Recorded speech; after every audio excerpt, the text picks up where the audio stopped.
একটা গ্রামে মিঠুন তার মা তার ভাই রাজুকে নিয়ে মা গো আজকাল এত অভাব বেড়ে গেছে যে সংসার চালানোই চাপ হয়ে যাচ্ছে।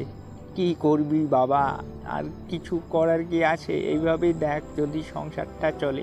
হ্যাঁ মা, আমি চেষ্টা তো করতেছি, কিন্তু সংসারটা কিভাবে চালাই ওইটাই তো দেখতেছি।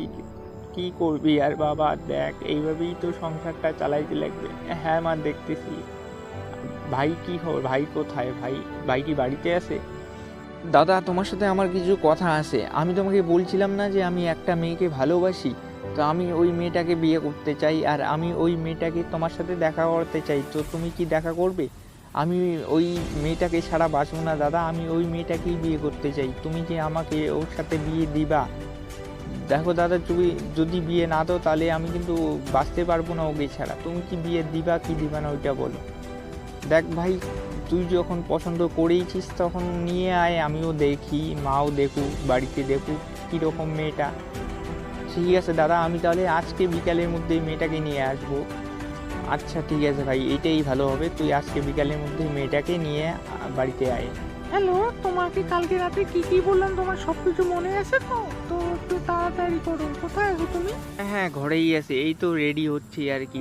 একটু পরেই রেডি হয়ে বের হবো এইখান থেকে, তো একটু দেরি হবে। তাড়াতাড়ি করো কিন্তু আজকে বাবা মার সাথে তোমার আলাপ করিয়ে দেবো, আর বাবা মার সাথে তোমার কথা বল। হ্যাঁ হ্যাঁ, হয়েই গেছে। এই আমি ঢুকেই গেলাম তোমার এখানে। রাজু আর মায়া দুজনে মিলে মায়ার বাড়ির দিকে হাঁটা শুরু করলো। বাবা, এই সেই ছেলেটা, আমি তোমাকে বলছিলাম না যে এই ছেলেটাকে আমি অনেক ভালোবাসি। এই ছেলেটার নাম হচ্ছে রাজু, আর আমি একে অনেক ভালোবাসি। একে ছাড়া আমি বাঁচতে পারবো না বাবা। তুমি শীঘ্রই এর সাথে আমার বিয়ে দিয়ে দাও। আমি বিয়ে করে এর সাথে চলে যাবো। আমাকে এর সাথে বিয়ে দিয়ে দাও, আর তোমার কাছে আমি কোনোদিনও কিচ্ছু চাইবো না। তুমি শুধু এর সাথে আমার বিয়ে দিয়ে দাও বাবা। এতটুকু শুধু আমার উপকার করো।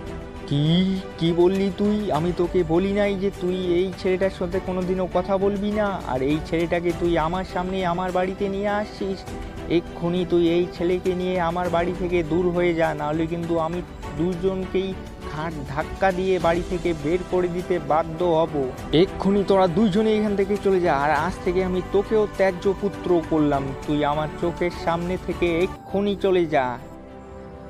ঠিক আছে বাবা, তুমি এত বড় কথাটা বলতে পারলে তো? ঠিক আছে, আমি যদি জীবনে কোনোদিনও মরেও যাই তাও আমি তোমার বাড়ি ঢুকবো না। আচ্ছা ঠিক আছে, তুই যদি জীবনে কোনোদিনও মরেও যাস তাও আমি তোকেও কোনোদিনও দেখতে যাব না, আর তুইও কোনোদিনও আমার বাড়ি ঢুকবি না। ঠিক আছে বাবা, আমি এই তোমাদের বাড়ি থেকে চললুম, আর কোনোদিনও তোমাদের বাড়ি আমি আর ঢুকছি না। ভাই, তাহলে কি এইটাই সেই মেয়েটা যেটার কথা তুই আমাকে সকালবেলা বললি? যেই মেয়েটাকে তুই ভালোবাসিস, যেই মেয়েটাকে তুই বিয়ে করতে চাস, সেই মেয়েটা কি? তা সেই মেয়েটাকে তুই বাড়ি কেন নিয়ে আসলি এত তাড়াতাড়ি? তুই বাড়ি তো নিয়ে আসলি, কিন্তু বাড়িতে নিয়ে আইসা তুই ওকে খাওয়াবি কি, রাখবি কোথায়? আমাদেরই তো সংসার চলে না, আমাদেরই তো সংসার টানাটুনাভাবে কোনো রকম চলে।